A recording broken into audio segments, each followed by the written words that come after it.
বালুর উপরে cake. High বন্ধুরা, আজকে আমার মিনি কিচেনে কেক তৈরি করব। চলো তাহলে।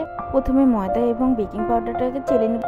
এরপর ডিমের সাদা অংশটাকে আলাদা করে খুব ভালোভাবে ফেটে নেব। মাটির চুলায় কেক খুবই কষ্টসাধ্য।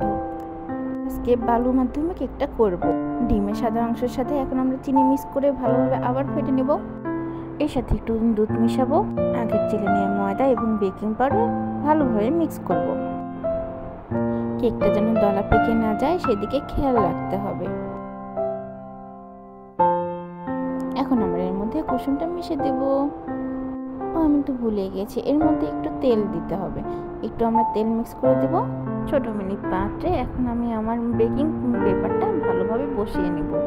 এরপর বসানো হয়ে গেলে আমি একটু তেলটা ব্রাশ করে নিচ্ছি যাতে নিচে লেগে না যায়। এখন আমি এর মধ্যে আমার মিশ্রণটা ভালোভাবে বসাই দেব। বসানো হয়ে গেলে আমি এখন আমাদের চুলায় ফিরে যাই। বালুটাকে একটা পাত্রে ভালোভাবে বসিয়ে নিব। ময়দার পানিটাকে ভালোভাবে ডো করে এটা আমরা ভালোভাবে আমাদের কেকের পাত্রে ভালোভাবে বসাই দেব যাতে এর মুখ না খুলে যায়।